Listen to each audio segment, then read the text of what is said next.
One day I read that Skylab 4 was going to pass over the Finger Lakes. In the west, I began to see a moving light. And as it moved, I said, I wonder who those guys are up there and what they're like. And 6 years later, I married one of them. As we moved closer and closer to the launch time, we started looking at each other and laughing. We had waited 7.5 years for this mission and really enjoying the moment. The very tippy top of that rocket is your dad, somebody that you love and care about a lot. There's a moment of terror there that's undeniable. We don't know what to do. We've never seen anything approaching this in training. T-minus 55 minutes and counting, and the countdown continues. None of us said, damn it, stop, call it off. If invasion is undertaken, the Russians have said that they would retaliate with rocket fire. We believed we were on the precipice of perhaps a nuclear war. The rumor was someone was going to come in and attack them with guns, and they were afraid for their lives. And it's funny, lynch mobs can be vicious, but they're not terribly courageous. And he looked at them and he touched a few of them and he came back to me and he had tears in his eyes.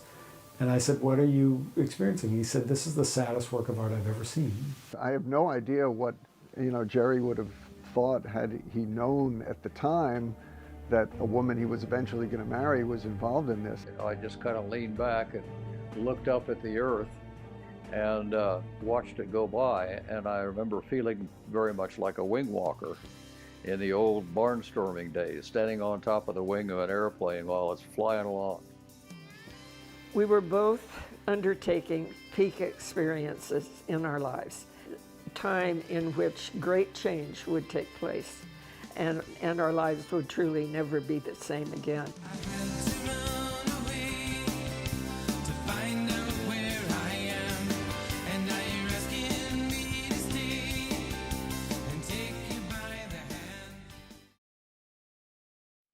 Wow. Well, that was some introduction to our topic today. Welcome to my world. Welcome to Mia's world, and welcome to the world of the artist and the astronaut, which is this amazingly moving, uplifting, and just gorgeous film that I've watched multiple times already, and will go again to the screening at Cornell during the reunion weekend, June 8th, up at Ithaca at Cornell University.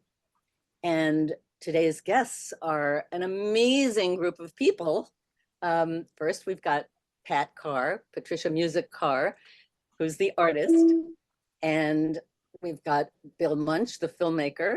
We've got Todd Hobin, the composer, and Jeff Carr, that's Jerry Carr's son, Jerry Carr being the astronaut, and Cathy Musick, Kat's daughter. And Laura Musick is in the background. I know she's there. So welcome to all of you Musicks and Carrs. And welcome to the artist and astronaut family. So before we start talking to these beautiful people, I do my usual wrap up of the news in rhyme. And we start off with a little bit of trivia. So today's birthdays are 1910, T-Bone Walker, the American blues guitarist. 1944, Gladys Knight of the Pips. 1944 again, the former mayor of New York City, Rudy Giuliani. Today's holidays, it's Learn About Composting Day, it's Oak Apple Day, it's National Biscuit Day, it's Senior Health and Fitness Day, and it's National Paperclip Day. And in history, 1742, the first indoor swimming pool opened in London. In 1996, Benjamin Netanyahu became Prime Minister of Israel. In 1942, Bing Crosby recorded White Christmas. In 1974, Mary Tyler Moore and Alan Alda won Emmys. And 1976, Taxi Driver won the Palme d'Or at Cannes in France. Just a little fun trivia for you. And now for the limerick of the day, the wrap up of the week in news. I call it my rhyming wrap up. Here we go. The South Bronx had a guest who was indeed out to the test. Would the crowd applaud or call him a fraud? It seemed to be a love fest. Yes, Donald Trump was a hit. The thousands of fans were legit. They're totally sold by DJT Bold. Will Team Biden have a fit? Problems with AI, search results gone awry. A recent query turned quite dreary. Some may be asking why. The query was about cheese. How to not stick to pizza, please. One suggestion might sour digestion. Add glue to the sauce. Geez Louise. What's up with J-Lo and Ben? Are they on the splits again? The rumors are flying. There's no denying. There's friction, addiction. Amen. Happy National Paperclip Day. So organize away. No staples or cuts. No ifs, ands, or buts. Now where is my Chardonnay? And where is my Chardonnay? Here's our Chardonnay. We should be doing wine sampling together. Anyway, back to the reason we're all here today, which is an amazing film called The Artist and the Astronaut. And the filmmaker, Bill Muench, oh my goodness. Mensch like bench. Oh, thank you for the pronunciation correction. We have to get things right here. Mensch. Okay, perfect. Is that good? So welcome, Pat, Bill, Todd, Jeff, and Cathy, and Lori.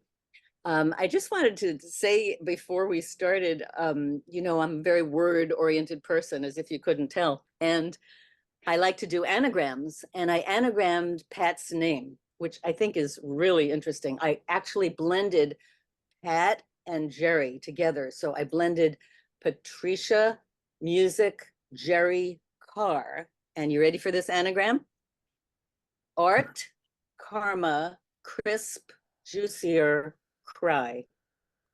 And I thought that was kind of an interesting launch because your art, Pat, is so juicy and crisp, and the karma is there, beautiful karma, and it also makes me cry. So I had to tell you that. So this film, The Artist and the Astronaut, is a stunning film. It blends science and art. It's about the mystery of life, of perseverance, of parallels and divine intertwinings of people and events, and especially the 60s and 70s during the space missions and the chaos in America, time of the Cold War, the social unrest, the space missions, and just the job of integrating all the footage of everything. Bill, seems like a space mission. It was a huge mission. So Bill, I'll start with you. How did you hear about this story, and how did you decide to make the film?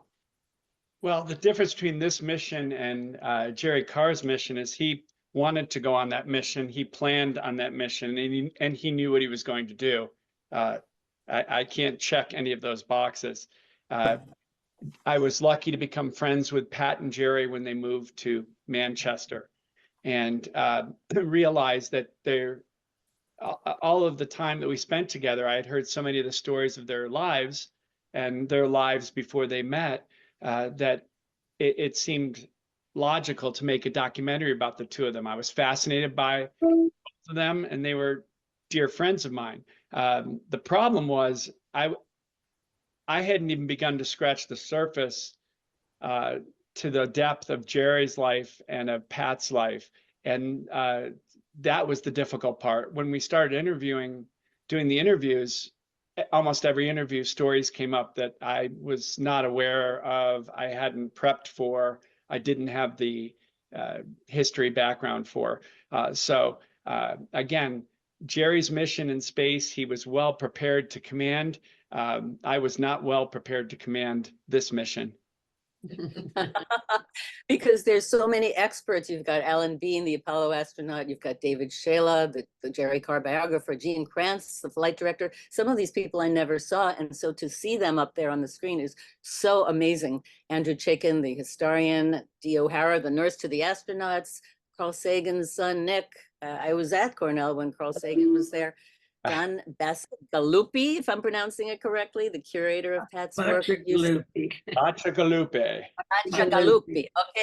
okay. And I mean, the structure of the film is beautiful. You divided it kind of into subplots, I guess I would say. Cold War, Cornell. Was that something that you thought about a lot, or did it come to you immediately? I use that as a vehicle to get through the film. I'm a fan of Aaron Sorkin and West Wing, and he tended to title card a 5-minute section and then get you through it. And I realized with all that I had to deal with, I needed to title a section to let people know we were now with the artist in Cornell, or it was the Cold War. And just to cue them up a bit, because I didn't have a voiceover, a voice of God narrating the film, if you will. Yeah, I thought it was a beautiful way to get the timeline kind of, and the parallels of the Cold War, what was happening in space, what was happening down on Cornell, and the football, and Pat's life and Jerry's life. It was really well organized for somebody who's not, even if you live through it, you don't remember all the facts. So I thought it was really, really beautifully organized. A lot of creative people are not that organized, so I really admire that. And speaking of creativity, Todd Hobin, amazing musical score. According to Bill and all sources we've talked to, you did every note of music in the film. And it's just, oh my God, it's so evocative, because that was my era, 70s. And what I guess I want to know is, and we're going to be hearing the music under our talking, and separately we're going to hear some of the songs. How did you get the feel of 70s in your music? Like, I'm thinking Crosby, Stills and the Kinks and Pink Floyd and King Harvest and Eagles, and then you got Todd Hobin, and it's very unique. I mean, you've got the sound, you nailed the sound of that era down. How do you do that? Well, I was very lucky. I got to play with a lot of those people you mentioned. So wow. I kind of knew their music pretty intimately, and of course I lived through that era. So I was very, very familiar with the music, and had played a lot of the songs from that era. So believe it or not, it wasn't that hard to nail that particular style of music and the different artists that played in that era. The hardest part, actually, for us was, I needed to have like 20 seconds of music underneath something and a little underscore, and we created it, and then the film came out, and then we realized, we're now going to record a soundtrack album. We better finish the rest of those songs. So that was a little tricky. And we're just finishing it up now, and the album will come out this summer with full songs. Well, one of my favorites is, and I think it's one of Pat's you said, is Dancing in the Moonlight. It's just so evocative and so, I can't stop listening to it, because it's going to be, on my playlist for the next 4 years, apparently. But great. It's just, there's no words. That's why you have music. You do have words, but it's just, it's so catchy and so emotional at the same time. Another of your songs, The Earth is Rising, some of the lyrics, they're so philosophical and beautiful, and they seem to parallel the way Pat's and Jerry's lives parallel. They seem to parallel their lives and the space mission, because you talk about looking up forever as I roam, seeking all the answers, though never questioning why. And actually, it's interesting, I feel like the Earth is a little bit like Pat, because originally Pat said she didn't question, and then she learned to question. We'll get to that, Pat. I want to talk to you about the questions, but the metaphor of the Earth and Pat, and I don't know, curiosity of people in the space program and in art. It's just a beautiful song, Earth is Rising. Well, thank you. Pat was my inspiration for writing that song. Well, how much better can that be, Pat, than somebody saying? So, Pat, in the trailer, I think we saw that you looked up at Skylab and you said you wonder who those guys are, and 6 years later you married one of them, being Jerry. So Pat, do you believe in destiny or divine intervention? You and Jerry both had huge ideas of what you wanted very early on. Jerry was riding his bike and going to the airport and wanting to be a pilot. And you, at 4 years old, said you wanted to be an artist because you met this Navajo woman who was beading and creating these beautiful patterns. And I don't know, the destiny of you and Jerry meeting, it makes me want to know if you do believe in destiny, or how did that happen? It's not so much believing in destiny. I kind of coined a phrase for it after it had happened a number of times in my life. a divine occasion. It was Ah. just meant to happen. And that became the way that I explained it. Wow. Well, yeah, it was pretty incredible because you said you went through the timelines of both of your lives, and things that were happening in his life were sort of peak experiences, I think you call them, and in your Yes. life as well, right? Right. It's pretty remarkable. Wow. Let's see. I mean, both Pat and Jerry were going through, as I say, changes in life, and the Cold War, and Jerry was carrier landings flyer. I don't know what to pilot, I guess, in Cuba during the Cold War, and you were doing your own art and embarking on a new path, I guess I would say. Let's just go back in time, because when you first got to Cornell, Pat, you were starting a family already, but you were married to, a big football coach, Jack Musick, and you were in the middle of a lot of Ivy League intellectuals, and as smart and insightful and probably smarter than half of the Ivy League people you were, I'm sure you were still pretty quiet, you said, and you said you were a little intimidated. So you said that a therapist told you to be quiet and absorb things. And I love that you asked a geography professor about trees, because I love trees. And so the question you asked was, what are ubiquitous trees, right? Yes. And I guess that opened up a dialogue, right? Could you talk about that? He answered me, and then the conversation went on, and I suddenly became aware that I had something to offer in terms of drawing people out by asking the questions and achieving their responses. I became a part of the conversation, and it helped me tremendously to gain the confidence that I felt I needed and wanted. Yeah, I think it hits home because my family is always amusingly criticized for asking a lot of questions. So I really value the curiosity, the questioning, and people's patience with answering. And I think you said that the asking questions and listening, which is a great skill, solved the problem of feeling inadequate. And I'm sure you had more than enough to offer into the conversations, and they probably learned more from you than you did from them. But I think that the question, go ahead. Over time, I realized the benefit of this for me too. It made my life so much richer because I was learning and receiving, receiving information that would have been maybe difficult any other way.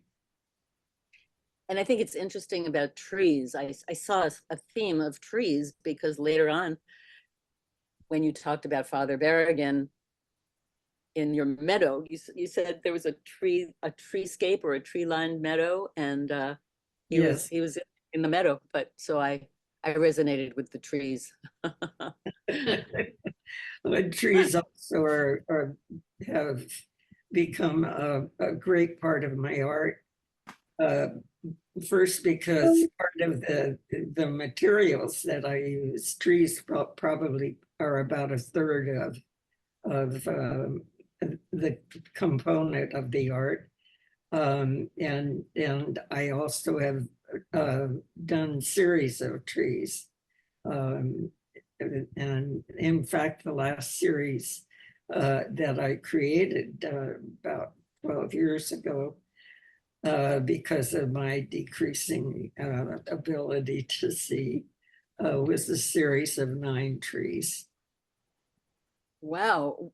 Are they any particular kind of tree, or do you have a preference of the kinds of trees? They're all experiencing the fall, but they are different kinds of trees. we were in Arkansas for my 90th birthday, and outside our hotel room was a gorgeous tree, losing its leaves and all their brilliant colors. And I was so inspired. We were there for about 8 days. And over the period of time, I got to see the tree almost denuded. And I don't know where I'm going with this. Well, it's the beauty of nature and your addiction to nature, not addiction in a negative way, in a beautiful, positive way that you observe, that you absorb and observe the nature around you, just like you absorb the beads and the stones. That's a whole topic in itself, because I absolutely love your Tears of Trails and the Stone Songs, book Stone Songs, Trail of Tears, I'm sorry. Tears. Yeah, that is just, I mean, you just take objects and you sort of give them emotions and personify them almost, and it just becomes a whole emotional experience. And I think one of the things about you and Jerry and the blending of art and science is that the scientist gets more humanistic and the artist maybe gets a little more technical. I don't know, but it seemed like the two of you added elements of both to your worlds.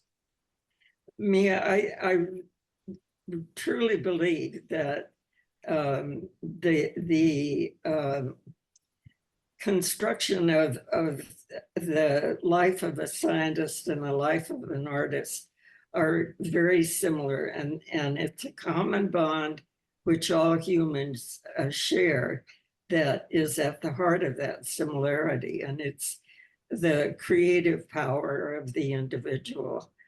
The act of creation, which Todd experiences and Jeff experiences, my daughters and my grandchildren, all experience, no matter who you are, comes because of the commonness that goes into that creative act.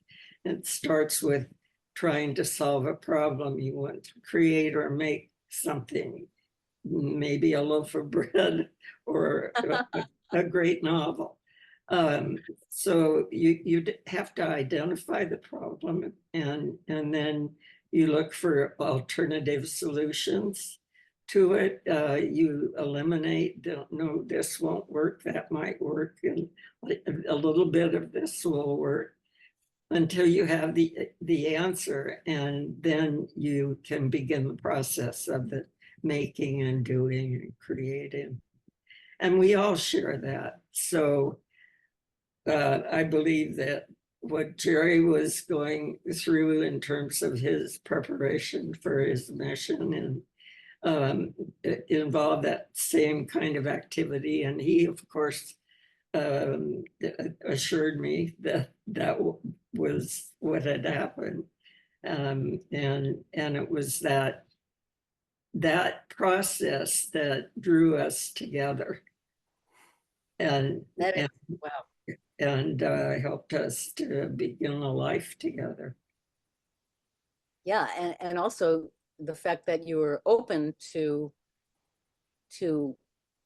having somebody offer other parts of art, like the scientific part, or that he was open to having you offer your artistic part. And I love what you said about that. That is just a beautiful description of creativity. That's one of the best I've ever heard. When I was at Cornell as an undergraduate, I was in a play called The Effect of Gamma Rays on Man in the Moon Marigolds. I remember. I remember it. And one of my communications professors, Rose K. Goldson, never forget her, she swam in the pool and came up with her creative ideas at 5 a.m. She said, you have to read, to prepare for this role of Tilly, you have to read some of the humanistic scientists like Lauren Isley, Richard Feynman, those types. And that was where I first realized, or not first, because my dad, as I've told you, was part scientist, part artist, but it sort of solidified the idea that the science and the art, you know, can meld or blend. So that was a beautiful awakening.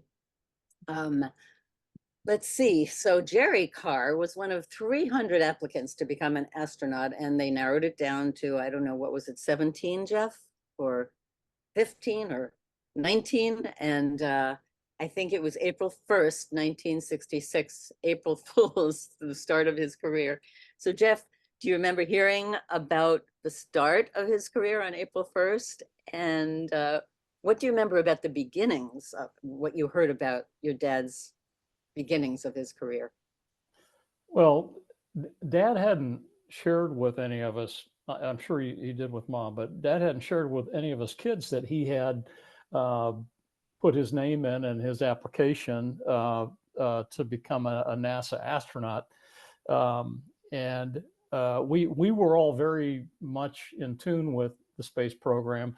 You know, John Glenn was sort of the family hero. He was a Marine Corps, you know, aviator himself, and he was the first, you know, to orbit the Earth. And so those of us who were in the Marine Corps family and watching history made on our gigantic black and white, you know, tube TVs, were very much aware of what was going on. And when Dad came home and told us that he was going to Houston, that he'd been selected as an astronaut, we were kind of out of our minds. My older sister Jennifer, my twin sister Jamie, and I went door to door, up the street and down the street, telling everybody that our dad was an astronaut. We got a lot of strange looks and nods and thank yous and closed the door, but we had to let everybody know that was the case, and it was the beginning of quite an adventure. Oh wow, that is an amazing story in itself. It is a very rare thing to be the son or daughter of an astronaut. We weren't surprised about it though. I mean, were you? We knew that Dad was that caliber of person. We knew that Dad was going to be involved in things important. He worked very hard. He was very serious. He was very passionate about flying. He was a born leader as a member of the family, as a member of the church, as a member of his Marine Fighter Squadron. And so it wasn't a surprise to us. We were thrilled and excited, but it seemed to make sense to us, even though we had no idea what we were talking about. In for. Well, you know, that's the happy part and the thrilling part. The tragic parts, like Apollo 1, the first Apollo mission, that just a tragedy with Gus Grissom and Roger Chaffee and Ed White. Did that tragedy make your father fearful in any way, or did it just give him more courage to pursue it even further? Well, what do you think?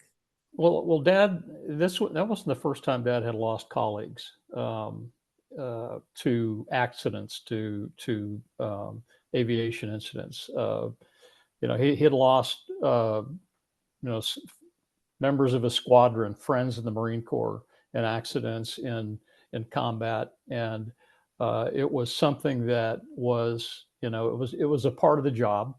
It had to be, you know, had to be managed in balance with everything else. We kids were also aware that there was risk associated. There was more risk associated with this new business of space flight than just, you know, flying combat missions, you know, over Cuba or in Vietnam. And but there was a little bit of a star factor that was different. Astronauts were something different. They were the best of the best. It wasn't, you know, it wasn't another fighter pilot down the street. These were the guys that were on the news. They were getting ready to go to the moon. And, you know, we knew their families, you know, I knew their kids. Right. Amazing. But it was a body blow to everybody. You know, all the families, the crew, but I don't think it resulted in any sense of fear or uncertainty. I think it resulted in a galvanization of the astronaut corps and the program that good enough wasn't going to do it. We had to be perfect. We had to get it right. And, you know, I've heard stories from some of these legends of the Apollo program who said, we made a commitment on that day, never, ever, ever to accept enough. It's got to be right. Kind of like what I learned from the film bill. It's great to learn things from films. Gene Kranz said he put up 2 words on their board, tough and confident, and he would never erase those words until the program was over. And that's very emotional. And that's kind of similar to what you're saying, Jeff. I mean, it just had to be right, like you said. Sometimes it wasn't, but most of the time it was. And at the same time as these missions were going on, Apollo missions, things were happening in the world, and certainly in America, the world was turning upside down. And again, we got Todd right on target, turning the world around. His lyrics, when the world turns upside down with peace that can't be found, it just, you know, it's emotional. It's emotional because that's how it felt in the 70s. It felt chaotic, but also more emotional than today. Today, it seemed a little flat, the generations today. I just, you know, people were passionate, and there was a lot going on Cornell's campus, you know. And there was that Willard Straight takeover, of course, and assassinations. 1968, let's talk about 1968. A lot of social activity, good and bad. Martin Luther King killed, Robert Kennedy killed, the Willard Straight Hall takeover, and then you had the Apollo 8 space mission. When Frank Borman is orbiting the moon and they're looking at the Earth, they're actually compelled to read something from antiquity. In this case, the book of Genesis, which has its origins, ironically, in Mesopotamia, which was the theme of Pat's Continuum. One great influence Apollo 8 had on my life and my art was the photo of Earthrise. One of the orbits we looked up and there was the Earth coming up. Oh my God, look at that picture over there. There's the Earth coming up. Wow, is that pretty? I guess I'll start with Pat. How do you think the events of 1968 changed your art? I know it helped inspire your series Continuum, which is the most gorgeous thing. I've been poring over the catalog that Cathy put together. It's that you've got these beautiful line drawings, Mesopotamia line drawings, and superimposed with the modern events of 68. And we're going to see them over my words. Coretta King and music and chaos and killings, and it's a gorgeous series, Continuum. But what do you think? Was it that ophthalmologist who said you can't not have thoughts on Vietnam, or was it the events of 68 themselves that changed your art, or was it just yourself? No, it was a combination of many, many things. The ophthalmologist was part of it. I was studying at the time, taking the senior thesis in fine art with Alan D'Arcangelo, the New York pop artist who worked a lot with the streets and roadways and highway signs of our times. And he had been encouraging me for some time to think bigger, to work bigger, larger than life. And he kept bringing up Andy Warhol as an example of someone I might look to, which I did. And then Willard Straight happened, and I had just done my first large canvas. Willard Straight was something huge. I mean, not only the actual event, but the implications of it for our world. And there was no way to deal with it other than, in terms of my painting, other than to go large. And so the result of the Continuum series was the result of that evolution in my life and Cornell's life and the life of our society. Well, that's one beautiful reason for art, in my opinion, and probably yours, that, you know, it reflects what's happening in the world, and you want to evoke emotion, and you're reacting to emotion, and there's so much going on. And yeah, your work is really, I could spend years looking at it, so I better get going. So let's see where I want to go to next. Oh, this is very interesting because I come from a very, very letter-friendly writing family. I have so much correspondence from my parents and my family. I have tons and tons of letters. And Pat, you wrote letters and you spoke up. So you wrote a letter to the New York Times at one point explaining why guns were not the issue. You spoke up to the dean when you wanted to have life experience and get a degree. You wrote a letter to the football parents of students during the takeover.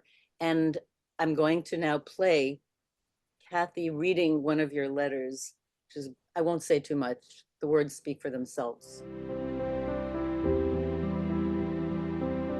This is not a situation for parents to despair about. Here on our campus is a new spirit, a hopeful spirit, an adventurous spirit. We're not sure of our direction or outcome.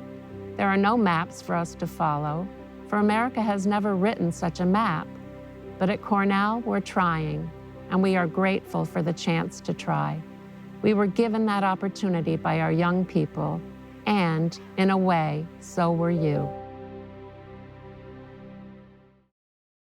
So back to 1968, when all this chaos was happening in the world, Apollo 8 happened, and it was, I think, Jeff, am I right, 6 days to the moon and back? Is that correct? Yeah, and you know, and behind the moon for the first time, which was, you know, so really sort of the crowning achievement of the mission. Right, and from everything I've heard, because I was in my teens in '68, and I do remember that. But it's great. Again, Bill, it's fabulous. It's such a wonderful thing to have the actual facts combined with the emotions of such an event like Apollo 8, to see who said what, and to hear the voices, and Frank Borman talking about the moon blocking communication for several minutes, and Jerry's was the last voice we heard before it went behind the moon, and then the first voice when they were orbiting the moon. And it was over Christmas Eve of 1968. And there's this beautiful video that I'll now play with Jerry talking, and then Gene Kranz talking about the emotions, and we'll play that, the Christmas Eve message from Apollo 8. That was at the time when they elected to read some passages from Genesis, and this was Christmas Eve of 1968.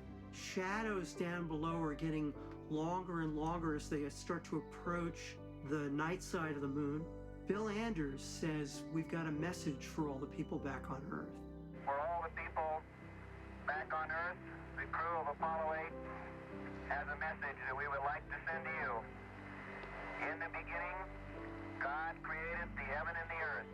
And the voices coming to us from so far away, that just was magic.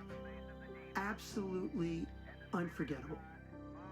Just the emotion, it goes through me right now. It was probably the most beautiful time that any of us have ever had in space. And God saw that it was good. And from the crew of Apollo 8, we close with good night, good luck, a Merry Christmas, and God bless all of you on the good earth. So that was totally magical, that Apollo 8 mission and message, and the world seemed a little bit in tune. And I think I read, rather saw in the film, that one of the letters of many, many, many letters that they got somebody wrote in and said, "Thank you, Apollo 8. You saved 1968." That's just the most moving thing. Oh man, this film is really something. And then we went on to Apollo 11, and I was at actually summer session at Cornell. And Pat, you said you were watching a performance of Jacques Brel. I love that sequence where you were in the middle of the theatrical performance in the Village in New York City. The moon was landing and the eagle had landed. And what was that like? Do you remember? Oh, vividly. It's a memory that is as bright today as it was when it happened. It was so emotional. The entire crowd, and it was not a large crowd. It was a theater in the round in Greenwich Village, and maybe 25, 30 people. But the entire crowd was joined by the power and emotion of those words. The eagle has landed. It was amazing, totally amazing. Do you remember, Cathy, where you were? I was actually in college too. I was I was up at Skidmore College when it landed, and so everyone always says they always remember where they were, when the moon landing occurred. And it's seared in your brains because it was so historic, and you followed. I remember so well, and I know Jeff will too. And as a family member, for him, it was so much more, in terms of dimensions and everything that was happening in emotions. But for all of us, we got to follow every mission from liftoff to splashdown. Everything was televised. And you lived it with the astronauts that were in space, but also the people in Johnson Space Center and the families that were waiting, the times that they got to speak to their loved ones in space. And it was in Walter Cronkite's voice. I mean, how can we ever forget that? So I think we were really fortunate to be living in that time and experiencing that pioneer space program in the very beginnings. The pioneers of the early astronauts, the Gemini and the Mercury and the Apollo astronauts were really all the pioneers for that era. And look what followed. I know. Todd, what about you? Do you remember? I remember it very well. I was playing a gig, which wouldn't be uncommon.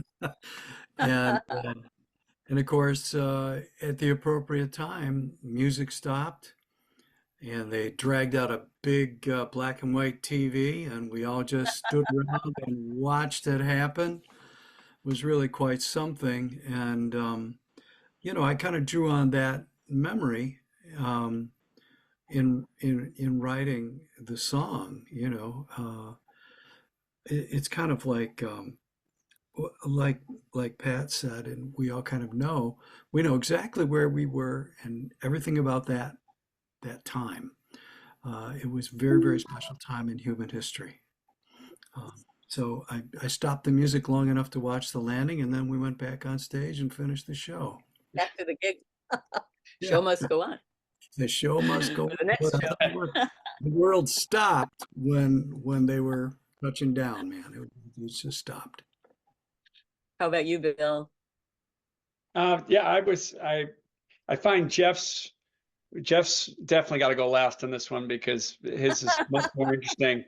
He was getting newspaper time and stuff, but real simple. It's like my dad was a history teacher and a football coach, and my dad used to go to all of Jack Musick's any of his talks or any of his camps with the coaches up in Cornell. So he knew that well, but he had a sense of history. And I remember our giant TV, which for some reason was on the ground. I don't know why.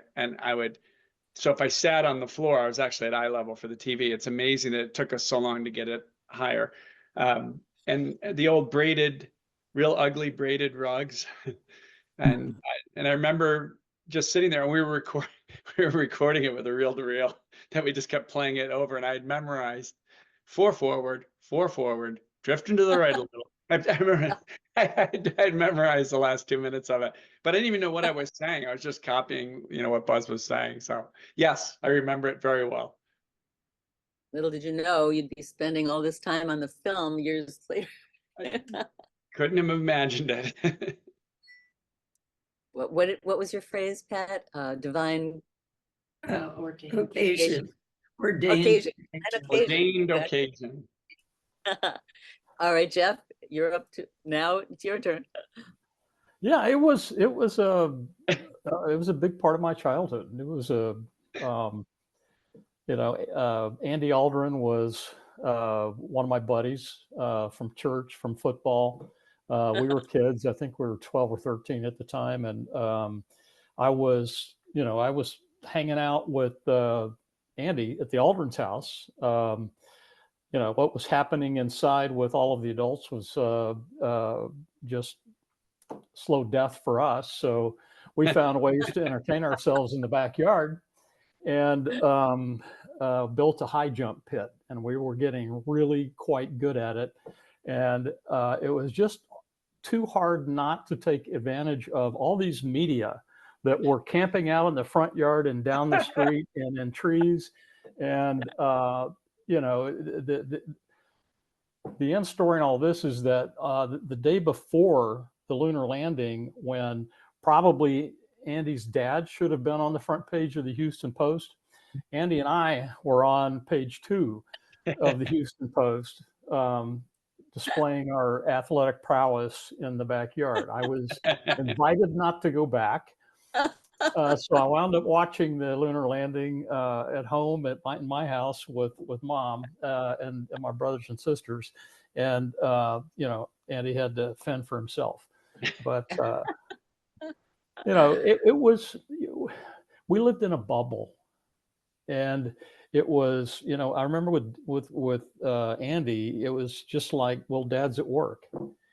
And I hope he doesn't screw up. It was not a it was a big party for the kids. I'm gonna put it that way. We didn't have to bear the burden of the stress and the fear and the risk. Our families kind of supported each other, and we became kind of a tribe when missions came around. And so life in the tribe when the missions came around was good. Life was good. And if I had behaved myself appropriately, I might have been there, for the big moment on landing day. But that didn't happen. Wow, those are great stories. Thanks for sharing them. Let's see. I wanted to introduce another really beautiful segment of a video that's I think Bill sent, which is part of Pat Carr's a retrospective in Bennington, Vermont. Mm-hmm. And both Pat and Jerry are talking about different parts of your world of art. So here it is. Hello, my name is Cathy Musick, and I want to introduce you to a 50-year retrospective of my work that was organized by the Bennington Museum in Bennington, Vermont. This work is the exhibit theme piece, dated 1985, entitled "Where Did You Come From Anyway?" I painted it shortly after my mom had asked me that question just before she died. Yes, where? Well, I had Iowa Corn Farm in my history, but I was not a reflection of that, so I painted a blue cornstalk. I was different. I felt like I was on an island, my feet planted firmly on the ground, but my head in a pink polka-dotted cloud. Although there was bright color in my world, there was also swirling dark. I felt alone. This work is entitled "Their Words Were All the Same." I'm Pat's husband and collaborator, astronaut Jerry Carr. This was inspired by the words that the cosmonauts and astronauts used when they expressed their feelings as they looked down at the Earth for the very first time. Amazingly, their words were all the same. Winter, the oldest work in the exhibit, Pastel Impressions of Vermont Winters, 1965. T, the Zen nature that one finds in my work, a meditation, a reconciliation. Shaman 1, Reflections on Symbiosis with Ancient Cultures, the Spirit Healer, the Shaman. Mesa Fragment 1, Rainstorm on the Mesas of the Southwest. Gate 1, as I live and grow, I pass through many gates and step into the next learning space. Tablets, like ancient scrolls, the tablets tell the stories, transcend a lifetime. 15 sunsets every day. 15 times a day, Skylab circled the Earth. 15 sunrises, 15 sunsets. Epilogue 18, the aftermath of natural disaster. Beginnings spring from the Earth, offer hope and renewal. Breech clout, a native garment, perhaps worn by the shaman. Kiva Gate, ancient worship space, a hole in the ground. Behind the ladder, the spirit search. Vision Serpent, as he sheds his skin, he conquers death, to be immortalized on every Maya building.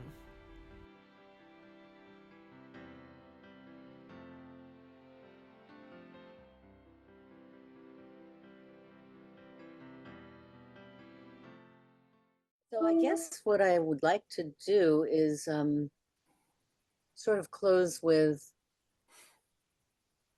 Pat, you had some rules for making art, and I love them.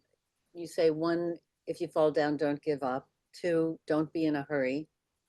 And Bill, how long did it take for you to make the film? 6 years. So that's good. You didn't hurry. I mean, it could have taken 16 years, you know, so I'm glad you took full 6 years because the result is just stupendous. And 3, don't be afraid to tear it down and do it again. And one of Jerry Carr's philosophies was the need for man to get into harmony with fellow man. And I think both your art, Pat, and Jerry's philosophy are so beautifully blended in terms of persevering, whether it's the space mission or the Trails of Tears or any kind of pursuit of creativity. And I think it's just a beautiful love story.